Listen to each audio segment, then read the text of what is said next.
ngibingelele eNingizimu Afrika. Bafethu ngicela mawuqala ungena kuleli page bafethu ulike, ucomment, bafethu subscribe bafethu.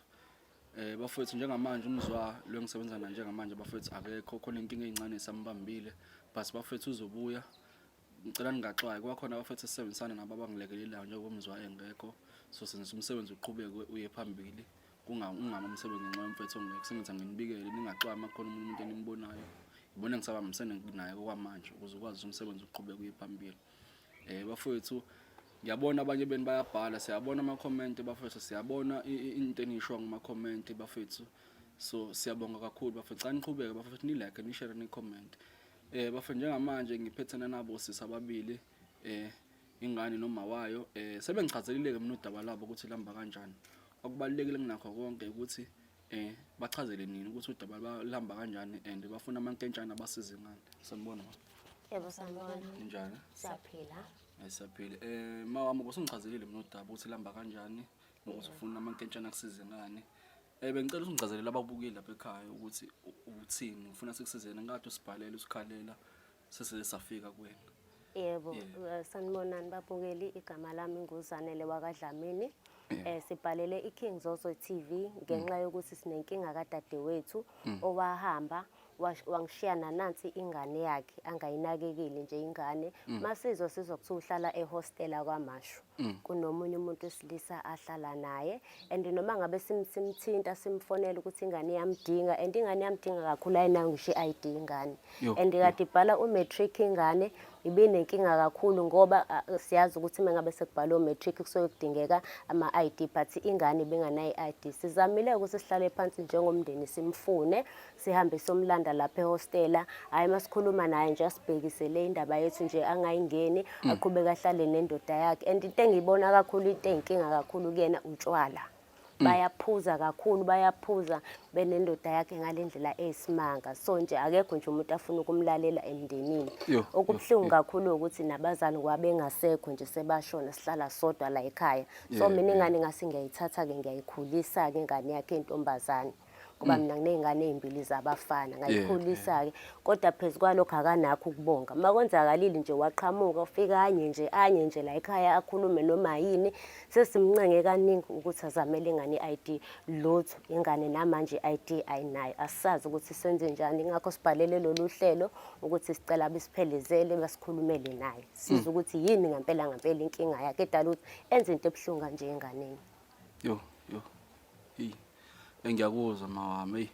Manje sekuyisikhathi singakanani mhlawumbe ahambe ekhaya? Sekuyisikhathi eside ngoba lengane ulokhu ahamba yayifunda ugrade 7. Nakhona futhi lapha hayi ukuthi ngoba ehamba nje uhleli nalomuntu ahleli naye njengamanje. Baningi nje abantu nje lokho bashintsha ahlahle umuntu ongalithandi ikhaya. Akahlali nje ekhaya siza ukuthi nangu utholakala ngala komachubeni nangu ngapha kodwa njengamanje ke njengoba nje inengane isikhulile isingaka usuhlala ngala ehostel. Nakhona siyakwazi sike sisaye ukuthi sombheka nobhuti lutho akafuna ukubuya ekhaya. Nike nazama ukukhuluma naye? Yebo sike sazama ukukhuluma naye kaningi sizamile ukukhuluma naye. Umuntu nje oyiphuzelayo akazi noma liyaphuma noma liyashona akazi kwayena ukuthi kwenzakalani ngempilo yakhe. Manje ingane ngempela iphatheke kabuhlungu. Isimo sinjani kodwa njengoba uqeda isikole kube kanjani? Ukwazile ukubhala umatric? Kube nzima kakhulu ngifuna ukuqamba amanga. Umatric wami ngobhale kanzima. Kahle lokho kwaqala ukuba nzima nje ngifunda ugrade 11 because empilweni ayikho into yenzayo akukho lula ukwenza izinto uma ungenayo i-ID. Namanje ke sengiqedile ke isikole ngiyashizila kancane ngiyamdinga kakhulu ukuthi angenzele i-ID. Kahle nje ngiyamcela. Inkinga yena ke umuntu ongafuni ukuzwa akangifuna la ngihambe khona kodwa nje impilo yami inzima ngifuna ukuqamba amanga. Ayikho into engikwazi ukuyenza ngaphandle kwe-ID. Ngifane kwerekwere nje nami kule ndawo because i-ID yakinayo. Kodwa nike nazama mhlawumbe ukuthi ninambe naye ingane yakhe mhlawumbe.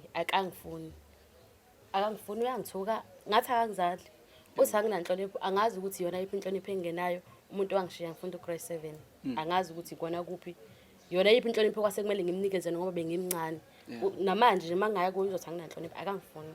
Sizamile. Ubaba yena uphi? Ubaba akasekho. Mina ngikhulisene nangu mamkhulu. Mamkhulu. Kodwa mamkhulu wena njengoba ubumkhulisa kanjani mhlambe angithi khona nento i-grant mhlambe wena ubumholela i-grant noma mhlambe ubumkhulisa nje uwedwa uwenza kanjani? Ubengayiholiki i-grant biholo yena udadewethu. La hleli khona nje uhleli udla yona i-grant yengane. Ekhaya nje akalethi ngisho isente lutho nakuba nami bengizama ngiqhushalaza bengiyibambela namamatoho lapha nalapha emajalidini ngibuye ngiwashele nabantu ngoba nami ngumuntu ongafundanga vela ngikwazi ukuthi ngize ngithole mhlawumbe imisebenzi right. So nje bengibamba lapha nalapha ngingayikhulisa ke ingane ngiyithengela nangokhisimusi akazi noma laphuma noma lashona noma kwenze njani kodwa i-grant yengane uyena kade eyiholela ingane. Shuthi njengoba engafuni nje nokuthi ayenzele i-ID ngoba vele yonke into ama-documents isitifiketi sengane sikuyena isitifiketi sengane. Akukho nje ukubiza yena okukhona la ekhaya. Yibo. Kodwa lolu daba mhlambe nike nazama mhlambe nje wena ke mhlambe njengomuntu oyikhulisile ingane ngicabanga ukuthi mhlambe wenze lento ama-affidavit niye khona Home Affairs mhlambe ulibeke lolu daba ukuthi njengamanje ngoba wena ukhona usaphila and ngiyacabanga ninibiza isibongo esisodwa. Sizamile, ngizamile, ngike ngazama nami ngithi ngifuna ukwenza zona lezo zinto nami ngisho ukuthi ngabuye ngakhathala nje endleleni angazi kwangaqhubekeka nje kodwa nje into engayilandelelanga kahle nanokuthi ngaba nakho shuthi ukuthi ngoba nakho ngiyakwazi ukuthi mina ngizame ngiphante ngibuye ngithenge impuphu ekhaya nengane ngathi angimiyeke nje kanjalo ngoba kwamina nami akangifuni. Akasifuni nje la ekhaya simazi ukuthi kwenzakalani. Yini imbangela ngifuna ukuthola la ukuthi yini imbangela mhlawumbe aningaze nibe nengxabano mhlawumbe dala mhlawumbe ingane esancane akukho nike nakubanga mhlawumbe kukhona ukuthi mhlawumbe since umuntu ongayiphethe kahle mhlawumbe benimzama ukumkhuza benizama ukumlawula mhlawumbe wagcina eduba ikhaya anikaze nibe nengxabano efana nalezo. Khona lokho noma ziba khona ingxabano zomndeni kodwa kuba ingxabano nje izinto ezisolvekayo ezincane ngeke ngize ngisho ukuthi mhlawumbe iyona into eyamkhipha la ekhaya le ukuthi azahambe into ukuthi nje eyamkhipha la ekhaya ukuthi wayivele kade eqalile vele ngisho sakhula kusakhona omani baba wayingane nje ufuna ukuyiphatha uyena nje wayidlubulundela nje la ekhaya engalaleli nje yonke into nje engalaleli iyona nto ke shuthi abona ukuthi mase sekhulile ke avela aphume ayihambela ngoba kanazo ngisho ingane eziningi kunalengane kuphela kodwa nje uthando lamawayi ingane ayilazi inhlobo ayikwazi ngisho uku-apply ema university ingane ihleli ingane ihleli no matric ayo omuhle kanjani. Waqeda isikole Sengine 3 years. no 3 years. Yebo. Futhi manje impela imile. Imile straight. Akukho la ingikwenzayo. Ngimile nje ngistakile. Ingakho sesacela usizo ngoba ngistakhe ngempela. Wena njengamanje yini efuna uyamfuna umzali wakho back noma usufuna akusize mhlawumbe ukuthi ekwenzeni i-ID kuphela? Angifuni uqamba manje isidingo sakhe empilweni yami angisiboni. Kuphela nje ngidinga ukuthi angisize ngenze i-ID ukuze ngizokwazi ukuqhubeka nempilo ngoba vele akaze bekhona kwasekuqaleni angimdingi vele wahluleka ukuba umama nganayekele umamkhulu angisiboni isidingo sakhe kahle kahle empilweni yami angifuni uqamba manje. Angikufuni wena la Angifuni. angibafunda baba nibewa yindana nina nibewa yini njengamanje azile ukuzona asili nawe njengamanje ukulwa lento eniyenzayo cha wena olwa wena man angifunda la angifunda